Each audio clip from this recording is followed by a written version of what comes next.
bem forte, Jesus, se você está feliz nessa manhã. Que manhã extraordinária, coisa boa.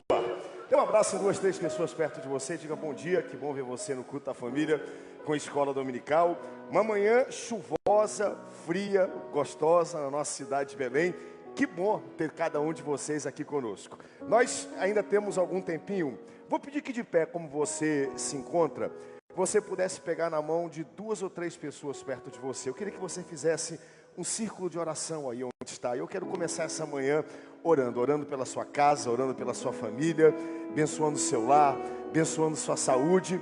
Isso aqui é um encontro, é um culto de gratidão, de louvor ao nosso Deus. E que privilégio nós temos nessa manhã de estarmos reunidos aqui nesse lugar. Você pode orar por esse irmão que está perto de você agora? Talvez uma palavra que Deus tenha liberado ao seu coração, uma impressão que Deus tenha te dado. Quando você chegou aqui, você olhou para ele e agora talvez Deus tenha colocado algo. Ministre agora, ministre cura, ministre bênção.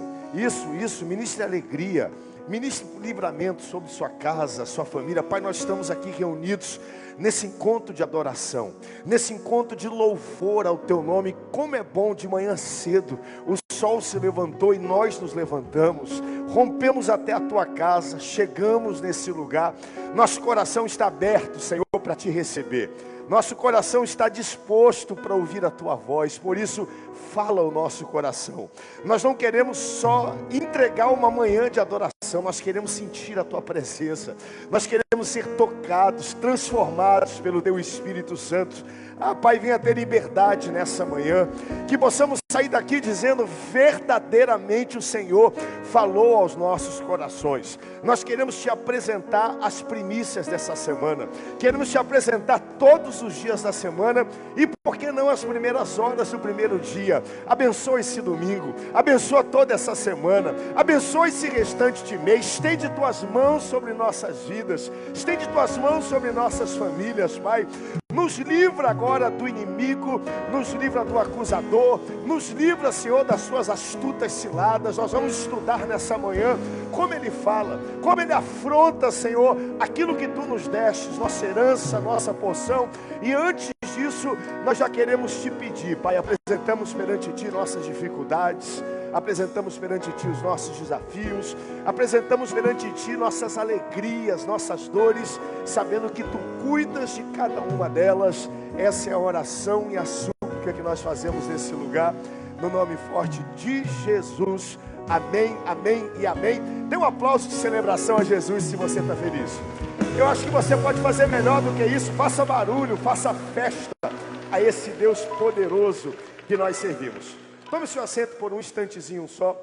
Vou pedir que você abra sua Bíblia comigo nessa manhã no livro de Isaías. Nós vamos estudar uma porção preciosa. Nós vamos olhar 4 capítulos do livro de Isaías, continuando essa jornada tão rica que nós estamos estudando. E hoje nós vamos meditar no capítulo 36, 37, 38 e 39. São 4 capítulos completos desse livro. Eu, como sempre falo, quando a gente estuda 4 capítulos, eu não tenho como estudar e como passar todos os pontos dos 4 capítulos no culto das 7h30 da manhã, mas eu quero talvez olhar para aquilo que mais marque o nosso coração acerca desses 4 capítulos. Nosso tema é ascensão e queda de Ezequias. Ezequias foi um homem extraordinário, um homem que promoveu muitas reformas dentro da nação de Israel. E pode tomar o seu assento, e nós vamos olhar um pouco dessa trajetória e dessa narrativa da vida de Ezequias. Hoje, excepcionalmente, eu não vou fazer a leitura que nós fazemos alternada por questão somente do tempo, pela porção ser muito grande, e eu quero só poupar o tempo para que a gente possa cumprir o horário. Mas vamos lá. Essa porção de 4 capítulos, ela tem algumas peculiaridades. Primeira delas, ela é chamada o livro de Ezequias. Alguém pode olhar e procurar no sumário da Bíblia o livro de Ezequias e não encontrar, e de fato não vai encontrar. Mas esses 4 capítulos, eles contam a história desse rei que fez um trabalho extraordinário. Algumas lições que Deus fez questão de registrar na sua palavra para que nós pudéssemos aprender e guardar na nossa vida. São 4 capítulos e os 2 primeiros falam da ascensão, ou seja, como Ezequias apareceu. Por que Ezequias foi colocado no cenário? E os últimos 2 capítulos falam da sua queda, do seu declínio.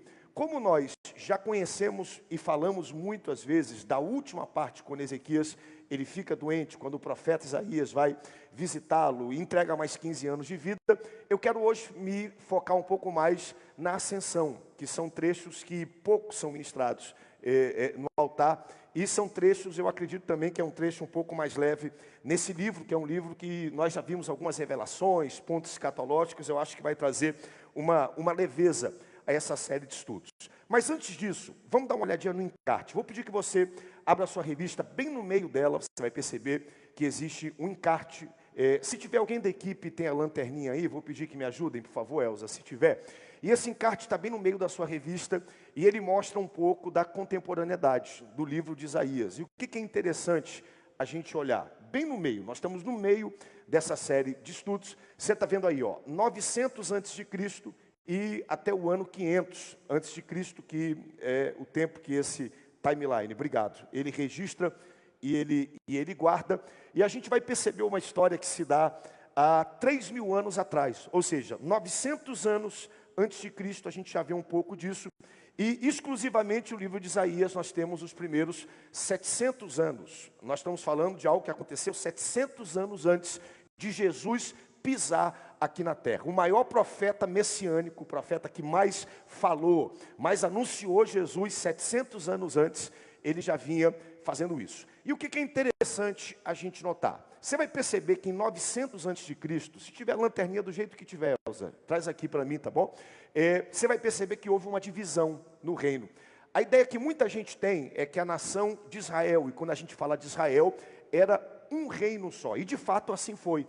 Assim foi com Saul, assim foi no reinado de Davi, assim foi durante o reinado de Salomão, mas quando o terceiro rei de Israel, Salomão, conclui a sua missão, houve uma espécie de guerra civil, talvez não fosse a melhor palavra, mas daí para frente você vai perceber 2 reinos, 2 nações que coexistiram. Então às vezes a narrativa bíblica, ela se dá de reis, profetas, sacerdotes, entre esses 2 lugares. Então a gente vai perceber, aí na sua esquerda, você vai perceber o que nós conhecemos como sendo, olha lá em cima, o reino do norte, ou reino de Israel.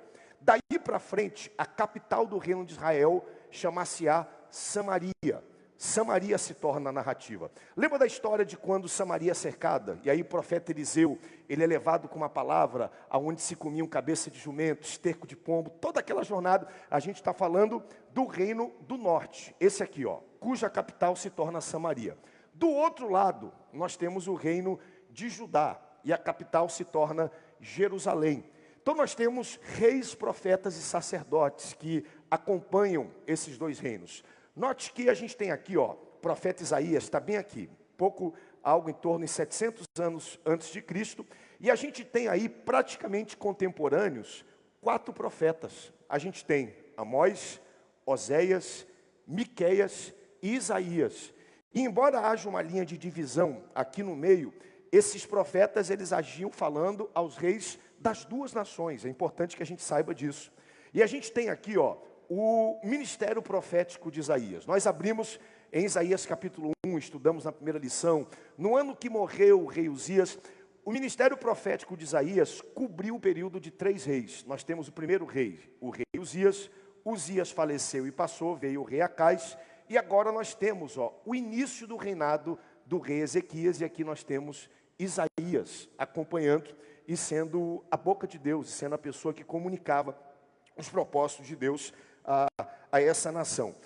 Até esse momento, nós vemos a Síria dominando praticamente o mundo conhecido daquela época. A Síria conquista a nação o reino do norte, que é esse reino aqui da esquerda, e agora a gente vai ver um grande inimigo, e todos nós temos inimigos. Quem aqui hoje reconhece que existem inimigos contra a sua vida? Diga amém bem forte. Todos nós temos. Você pode colocar o nome, a denominação que você quiser ao seu inimigo, todos nós temos. Aqui nessa história e nesse período, e esses capítulos são capítulos especiais, por quê? Porque até agora o livro de Isaías é um livro que vai falar um pouco das profecias. O que vai acontecer com o reino do norte, com o reino do sul, o que estava reservado para o futuro da nação de Israel, de Jerusalém. Nós vimos do capítulo 26 para frente, profecias acerca do fim dos tempos, o que vai acontecer na grande tribulação, no milênio, na restauração de Israel. Tudo isso nós acompanhamos, mas no capítulo 36, é como se Isaías abrisse um hiato. Ele vai agora trazer uma narrativa, ele vai contar uma história, ele vai inserir nessa grande revelação a história desse homem poderoso que foi o rei Ezequias. E da vida de Ezequias nós extraímos e tiramos muitas lições. A gente vai aprender muita coisa preciosa através da vida dele. E o grande desafio que eu queria que você olhasse nesse texto e guardasse no seu coração é que a história que nós vamos estudar nessa manhã, ela vai além só da Síria, de Senaqueribe, vai além só do Reino do Norte, de Samaria, vai além de Jerusalém. Existe algo implícito e nas entrelinhas que fala muito ao nosso coração. E a verdade é, como o inimigo nos persegue e nos afronta. Escute isso, ou está acontecendo, ou vai acontecer, ou já aconteceu na sua vida um período onde você foi afrontado pelo inimigo.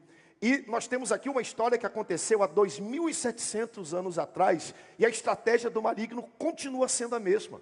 O jeito dele de trabalhar, de agir, a provocação e as ameaças do inimigo. Então eu queria pedir que você abrisse comigo, capítulo de número 36, vamos olhar rapidamente alguns versículos, e qual foi a resposta de Ezequias às afrontas do inimigo. A sua ascensão, o que colocou Ezequias nesse cenário celestial de revelação. Versículo 1 diz assim: no ano 14º do rei Ezequias, subiu Senaqueribe. Importante que você guarde esse nome. A gente tem vários reis ao longo da história que afrontaram a autonomia de Israel. A gente estudou de Xerxes, agora a gente estuda Senaqueribe, que era o governante da Síria. No 14º ano do rei Ezequias, subiu Senaqueribe, rei da Síria, contra todas as cidades fortificadas de Judá e as tomou. Versículo 2: e o rei da Síria enviou Rabsaque de Laquis ao rei Ezequias com grande exército.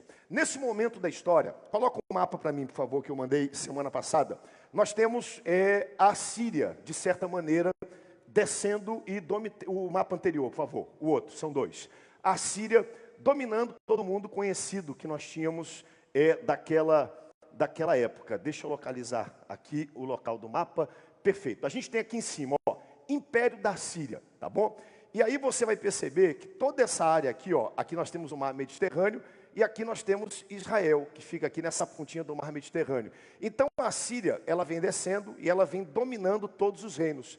Domina o reino do norte, que é o reino de Israel, capital Samaria, 20 anos antes do que nós estamos lendo, e agora eles vêm marchando em direção a Jerusalém. E o texto diz que Senaqueribe, que era o governante da Síria, mandou Rabsaque. Rabsaque não é um nome, é um título. Mandou um general, um capitão do seu exército, com um grande exército, até a porta da cidade de Jerusalém. Qual é a moral desse texto? Daqui para frente você vai perceber a voz do inimigo. Como o inimigo fala, como é que o inimigo afronta, como é que o inimigo amedronta o povo de Deus. Versículo 4, e Rabsaque lhes disse: dizei a Ezequias, assim diz o sumo rei, rei da Síria, que confiança é essa que estribas? O que ele vem dizer para ele ele sai com um grande exército, conquistou Laquis, conquistou Samaria, e diz: olha, já conquistei tudo o que havia, agora só falta Jerusalém. Ele chega com um exército na porta de Jerusalém, e ele pergunta em alto e bom som para que todos os habitantes de Jerusalém, aqueles que estavam em cima das muralhas, aqueles que estavam assustados, com 185.000 pessoas, parte do seu exército, que cercaram a cidade. E a pergunta que ele faz é: que confiança é essa que você demonstra? Em outras palavras, em quem você confia? Quem é o seu rei? Aonde está a sua garantia? Por que resistir? Você vai ler depois no texto. Nós já conquistamos tudo que havia para ser conquistado até agora.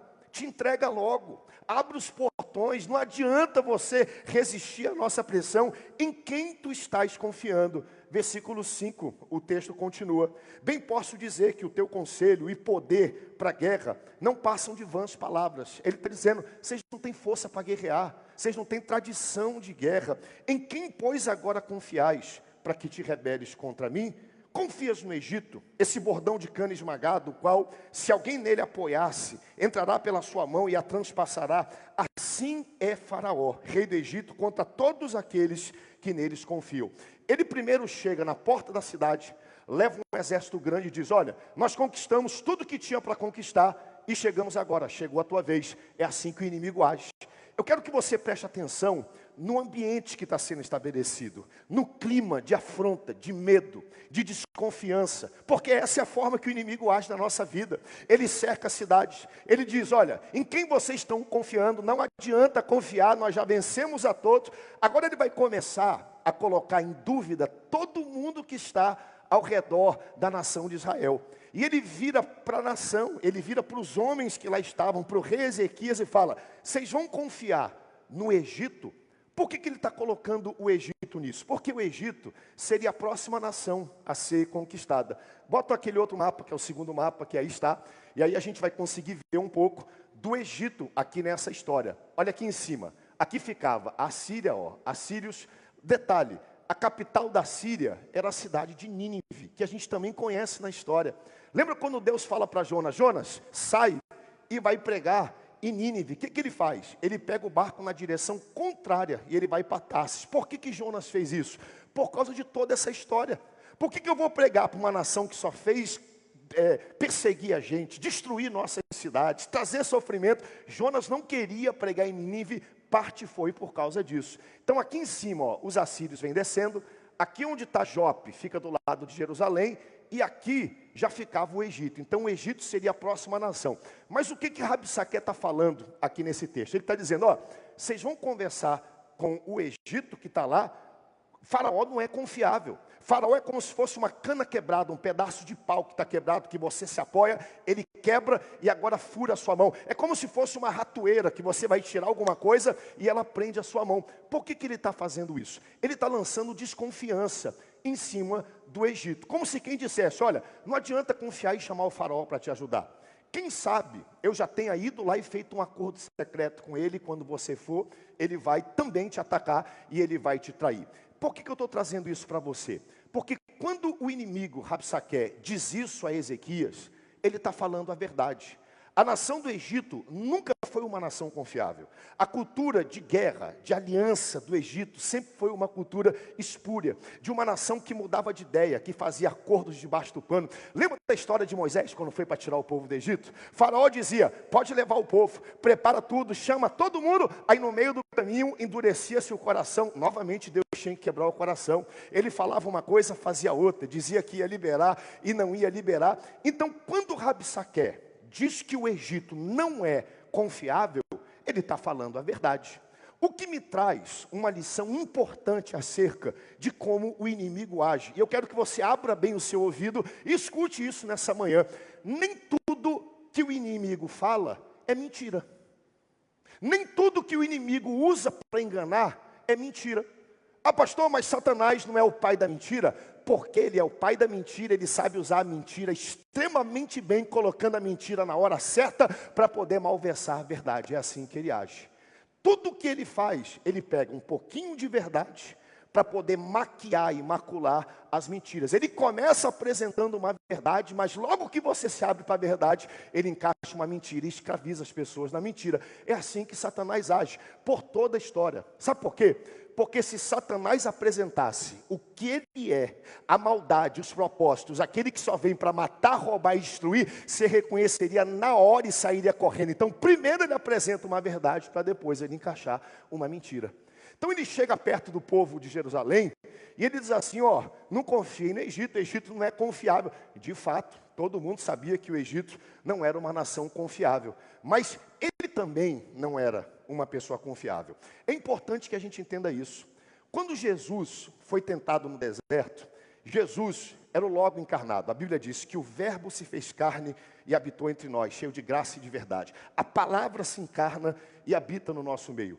Quando Satanás vai tentar Jesus no deserto, o que Satanás usa para tentar Jesus, gente? Hein? Palavra. Ele pegou trechos bíblicos que eram verdadeiros. Pergunto para você, ele tentou tentar Jesus com a palavra? Sim ou não? Sim. Ele usou trechos que estavam na Bíblia? Sim ou não? Sim. ele usou esses textos no contexto correto? Não. Ele pegou textos que haviam no contexto errado. Por quê? Porque o interesse dele não era usar a verdade. O interesse dele era pegar um pouco de verdade para validar suas mentiras. E Deus te trouxe aqui nessa manhã para alertar o teu coração, marcar o teu coração. Esse é o caminho que o inimigo usa para nos afrontar. Primeiro, ele chega e diz, não tem mais saída, nós cercamos vocês. Segundo, não adianta vocês confiarem no Egito, o Egito não é confiável. E de fato, o Egito não era uma das nações mais confiáveis. E ele vem usando mentira. Versículo 7, olha o que diz o texto. Mas, se me dizes, confiamos no Senhor, nosso Deus. E aqui no versículo 7, eu quero trazer para você, porque mais uma vez, a gente vê a astúcia do inimigo. O que eu estou querendo mostrar para você é o ambiente. Está dando para entender isso, como funciona, né? A atmosfera que ele vai criando, que ele vai construindo, vai costurando. Ele está agora na frente da nação, colocando dúvida em tudo, colocando dúvida em todos. E aí no versículo 7, eu quando li isso aqui comecei a rir. Isso aqui é o inimigo. Isso aqui é o acusador, é o enviado de Senaqueribe na frente dos portões de Jerusalém, com 185 mil pessoas atrás dele. E ele diz assim, mas se tu me dizes, confiamos no Senhor. E Senhor aí, está tudo maiúsculo, sabe por quê? Porque o nome que ele está usando é Yahvé. É o nome mais santo cerimonial para os judeus. É aquele nome que quando você escuta, separa. Opa, esse homem, ele estava querendo criar uma conexão. Ele pegou algo que ele sabia que era importante, que era precioso, que as pessoas ouviam, e agora está colocando no seu discurso, porque o interesse dele é chamar atenção. O interesse dele é ter publicidade. O interesse dele é ser ouvido. E é assim que o inimigo faz. Ele quer fazer barulho, ele quer chamar atenção, ele quer ser ouvido. Ele está pegando um nome para criar uma conexão e agora abrir espaço no coração daquela nação. Eu brinquei aqui no último domingo, né? Vamos lá, nós somos assembleanos. Muitos não nasceram nessa igreja, mas a maior parte é. Se você chegar num ambiente, e a gente brinca muito com isso, né? Um ambiente público, um restaurante, algum local, e você levanta sua mão bem alta e fala assim, a paz do Senhor Jesus. O que as pessoas que ouvirem você falar isso vão pensar de você? Primeiro, esse cara é o quê? É evangélico, é crente. Segundo, vão dizer, ele frequenta que igreja? Se ele disser assim, a paz do Senhor Jesus, sal da terra e luz do mundo, aí pronto, aí acabou, vão ter certeza que é dessa igreja. Se chegar num ambiente público e dizer assim, qual é a saudação que os mais tradicionais usam? Oi, graça e paz, né? Alguém vai olhar, evangélico, servo de Jesus, mas talvez de uma outra igreja. Por quê? Porque existem características que nos identificam. Porque existem características que nos distinguem. É o que o inimigo está fazendo aqui. Ele amedronta, ele afronta, ele mente, ele cria um ambiente de incerteza e de medo. E agora ele está dizendo, olha, se me dizes, confiamos no Senhor nosso Deus.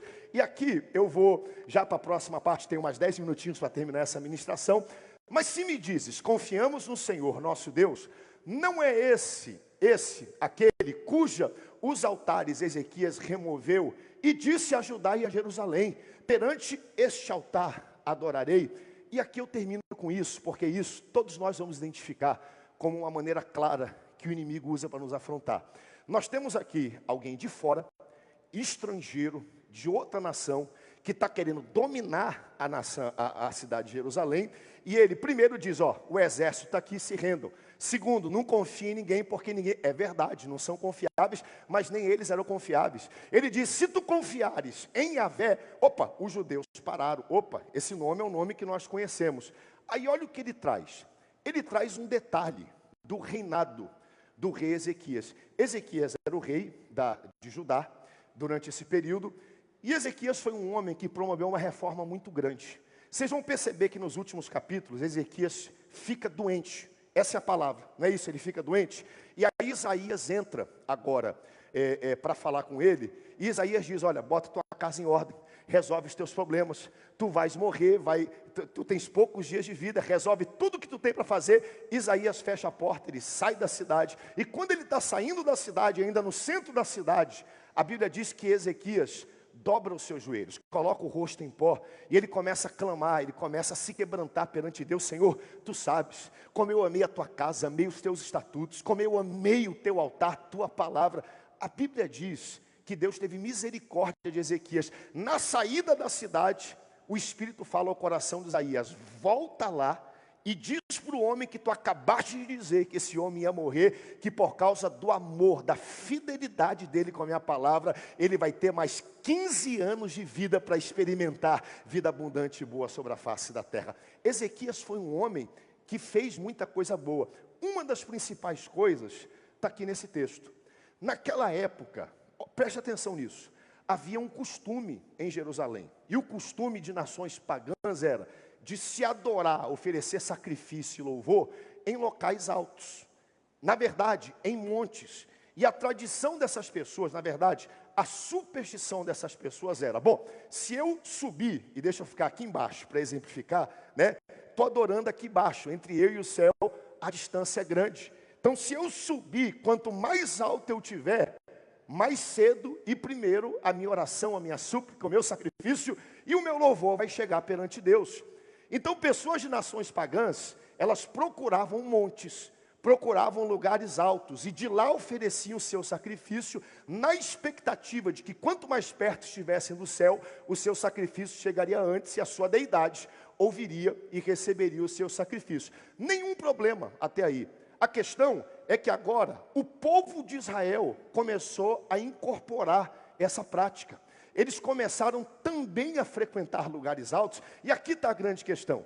Eles ofereciam sacrifício a Yahvé, a Deus, nada errado nisso. Só que eles começaram também a achar que o fato de você estar num local mais alto conferiria a você a capacidade do seu sacrifício chegar antes na presença de Deus. Ezequias percebeu isso e ele bateu de frente. Ezequias disse: não é assim que funciona não. Você pode adorar no templo, você pode adorar em Jerusalém, você pode adorar no monte, você pode adorar em qualquer lugar que você tiver. Você pode fechar a porta do seu quarto, lá onde ninguém está vendo você. Pode ser uma mansão, pode ser no 30º andar, pode ser numa casinha pequena, aonde você estiver. Se o seu coração for sincero, o Senhor estará lá com você. E Ezequias bateu de frente com isso. E quando Ezequias destruiu esses locais, fechou, e isso não foi algo popular naquela época. Teve muita gente que não gostou quando Ezequias bateu de frente com essa prática que o povo tinha de oferecer sacrifício. Ele falou: querem oferecer sacrifício? Vá para o templo, vá em Israel. E o fato de estar no templo também não faz o sacrifício de vocês melhor do que o sacrifício que é feito daqui. E isso é importante que seja dito, né? Pastor, eu tenho uma súplica. Pastor, eu tenho um pedido para fazer. Ah, pastor, eu vou levar o meu pedido para o Muro das Lamentações de Jerusalém. Que Deus te abençoe, vá para o Muro das Lamentações. Ah, pastor, eu vou levar o meu pedido de oração para a corrente que acontece aqui durante a alvorada da vitória dos 21 dias, ou para a corrente dos 318, dos 500. Meu irmão, leve para onde você quiser, mas nunca se esqueça que o que Deus não rejeita é um coração quebrantado, sincero e que se derrama diante da sua. Aonde você estiver. Ezequias bate de frente e o rei ouviu falar, o acusador ouviu falar disso, e agora ele está usando esse detalhe, olha que coisa sórdida, esse detalhe perante todo mundo para dizer: peraí, se vocês estão dizendo que confiam no Senhor, não é esse Senhor que o rei de vocês falou que não pode mais adorar em cima dos montes? Não é esse Senhor que disseram aí, ó, quem gostava de adorar, que podia, e agora Ezequias falou que esse rei de vocês, esse Deus de vocês, não pode. Ele pega um monte de detalhe. Qual é o objetivo do inimigo? É criar confusão, criar confusão, criar discórdia. Ele vai trazendo tudo, vai colocando tudo, vai falando, vai misturando as coisas, e assim funciona o agir do inimigo na minha e na sua vida. A gente passa por momentos onde a gente não entende. Eu brinco que tem horas que para a tribulação chegar na minha vida, ela tem que pegar senha e esperar sentada. É ou não é verdade? Porque às vezes aparece coisa de lugar que a gente, como é que pode? Né? E vem daqui, e uma coisa que não tem nada a ver. Eu olho para uma questão dessa, o que o governante da Síria tem a ver com o que Ezequias fazia dentro da cidade, dizendo ou ensinando o povo aonde adorar? Mas agora se pegam vários detalhes diferentes para fazer isso. Qual é a marca que talvez consolida Ezequias como um grande homem de Deus. Sabe qual é a marca? É que você vai perceber, capítulo 36, o tempo todo, veja quantas vezes o nome de Ezequias é mencionado pelo acusador. O tempo todo. É mencionado pelo menos 11 vezes. Ezequias, Ezequias, Ezequias, Ezequias, e vai. Sabe quantas vezes Ezequias abre a boca para responder? Nenhuma vez. Nenhuma vez. Ezequias entendeu, eu não preciso dar palco para aquilo que o inimigo quer fazer na minha vida. Deus está enxergando e Deus pelejará as minhas batalhas. Você não vai perceber nenhuma vez nesse texto, Ezequias, ele dando resposta. Você não vai ver nenhuma vez Ezequias puxando briga. Tem um versículo que é o versículo de número 8. Versículo de número 8. Olha o que diz. Ora pois, empenha-te com meu senhor, rei da Síria. Dar-te-ei 2.000 cavalos, se da tua parte achares cavaleiros para montar. O rei da Síria diz assim: ei, vocês são tão fracos que a gente quer lutar com vocês, a gente vai dar para vocês 2.000 cavalos. Se vocês encontrarem cavaleiros para montar. Note a vontade do inimigo de querer comprar briga. Ele está provocando, inflamando, caluniando. Procura a brecha daqui, procura a brecha dali. Chega com o exército, Ezequias não faz nada. Começa a mexer com pequenas questões de adoração, Ezequias não faz nada. Fala: Ezequias, eu vou te dar os cavalos para te lutar. E é assim que o inimigo age. O inimigo provoca daqui, provoca de lá, vai chegando do outro lado. O que ele quer é trazer você para dentro do campo de batalha. Mas nessa manhã Deus te trouxe aqui para dizer: você não precisa entrar no campo de batalha, porque Deus está escutando e Deus entrará na hora certa nesse campo de batalha. Brinquei aqui domingo passado. Quando a gente é criança, a gente vai jogar bola na rua, né? E de vez em quando a brincadeira acaba em briga. Acaba em briga, discussão. E na maior parte das vezes que acaba em briga, não é porque você quer brigar, é porque sempre tem uma pessoa que fica alimentando a briga. É ou não é verdade, né? Alguém dá um carrinho no outro, aí a pessoa: tá bom, vamos continuar. Aí o outro vira: mas tu vai deixar ele dar esse carrinho em ti mesmo? É assim mesmo, né? Não é assim que funciona? Aí o outro empurra de um lado, aí empurra do outro. Daqui a pouco duas pessoas que não querem brigar, estão brigando. Por quê? Porque alguém de fora está alimentando isso. E é assim que o inimigo trabalha. Ele alimenta, porque o desejo dele é colocar você na briga, mas você não precisa entrar nessa briga. Foi o que Ezequias fez. Ezequias deixou ele falar tanto, ao ponto em que ele começou a afrontar o próprio Deus. Ele começou a usar, você pode ler depois o texto, começou a afrontar o próprio nome do Senhor. E a parte que eu gosto disso, e eu vou terminar com essa parte, é que, como é que Ezequias responde tudo isso? Capítulo 37.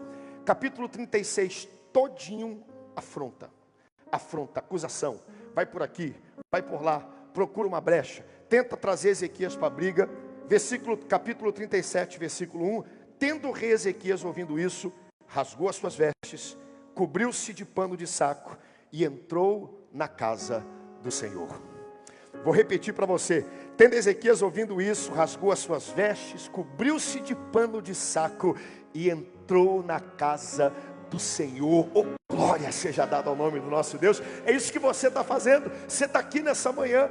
Ele não precisou responder absolutamente nada. Ele falou: eu vou em direção à casa do Senhor. Versículo 2 para frente do capítulo 37.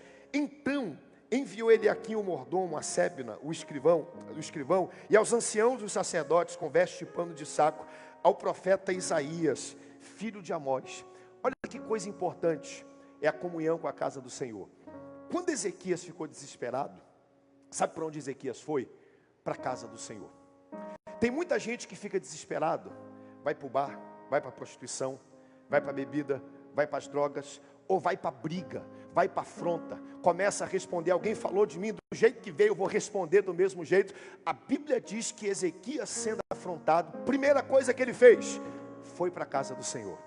Foi para a casa do Senhor. Segunda coisa que ele fez, pegou as pessoas que estavam ao seu redor e falou: chama o homem de Deus, o profeta Isaías, porque agora nós precisamos pelejar com armas espirituais. Sabe, quando você entrega a sua vida a Cristo, você não ganha só uma família para pertencer, que é a igreja. Você ganha pessoas que estão perto de você para lutar suas batalhas da forma certas, juntos com você.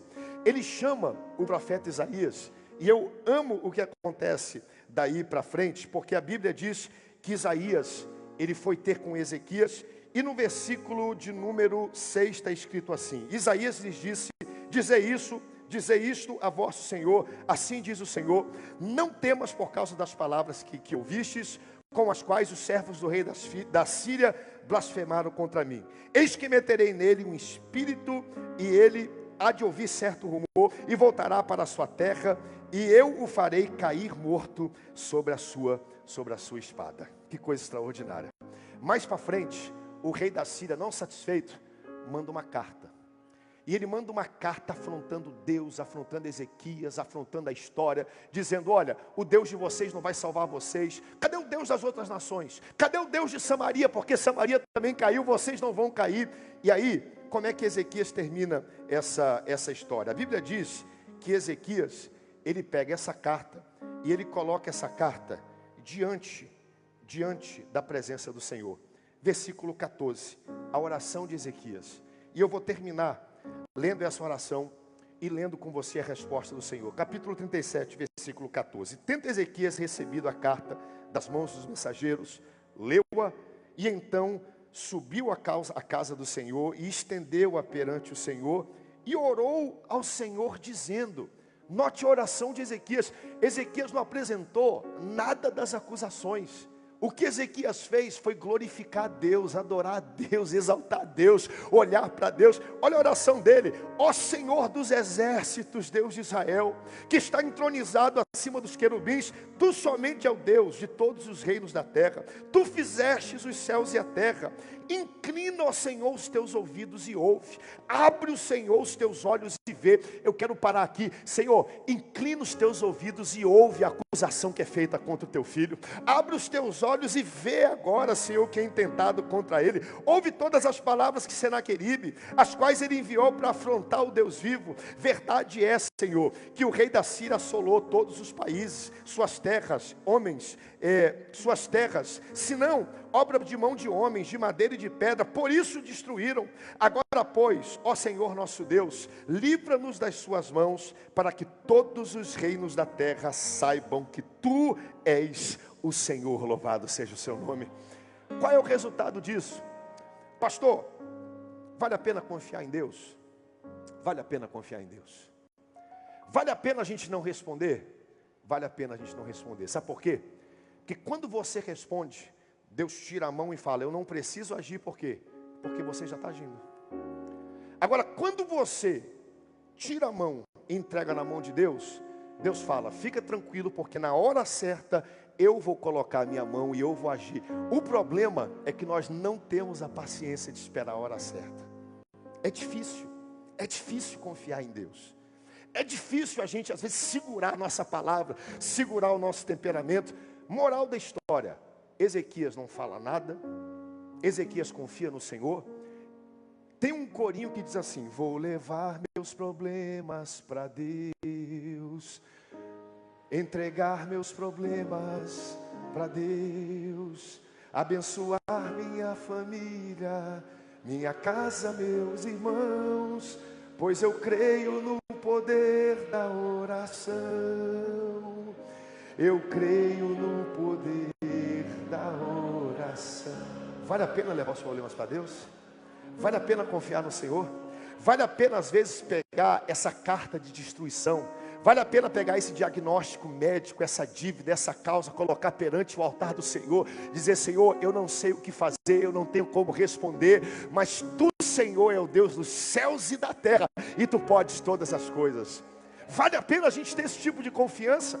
Na hora da adversidade, vir para a casa do Senhor, se desdobrar. A Bíblia diz que Ezequias colocou roupa, colocou pó na cabeça, pano, sinal de humilhação. Ele veio para a casa do Senhor, e ele não veio como se quem escondesse, e dissesse, não está acontecendo nada, está tudo certo. Não foi isso que ele fez, não. Ele veio para a casa do Senhor dizendo, é verdade, os tempos são ruins, as coisas estão difíceis, mas acima disso existe um Deus sentado no trono, que governa e reina sobre toda a eternidade. Ele diz, Senhor, Tu és Deus, tu fizestes a Síria, tu fizestes os homens, e é verdade que eles destruíram as outras nações, só que tem detalhe, o Deus das outras nações era Deus de pau e de pedra, mas tu és o Deus que estás sentado sobre o trono. Como é que Deus responde?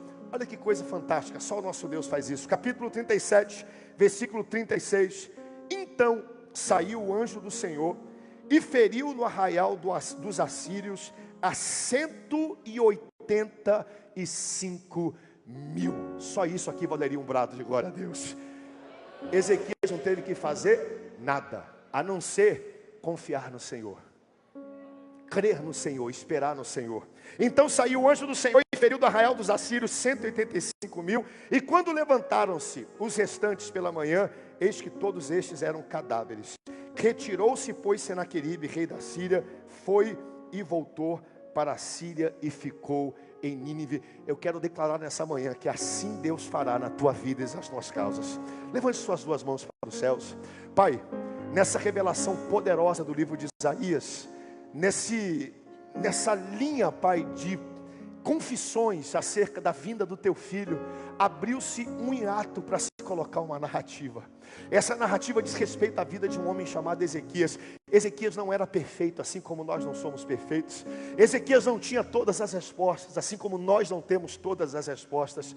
Mas nós aprendemos na vida de Ezequias, Senhor, que o dia da afronta vai chegar, que o dia que o inimigo vai causar discórdia, confusão, e ele vai tentar de todas as formas. Ele vai colocar medo, ele vai afrontar, ele vai de alguma forma, Senhor, querer criar uma identificação, buscar erros do passado, coisas que aconteceram, coisas que não tem nada a ver com ele, Senhor, para criar confusão nas famílias, criar confusão na mente das pessoas. E a resposta é: como é que nós vamos agir a isso, Pai?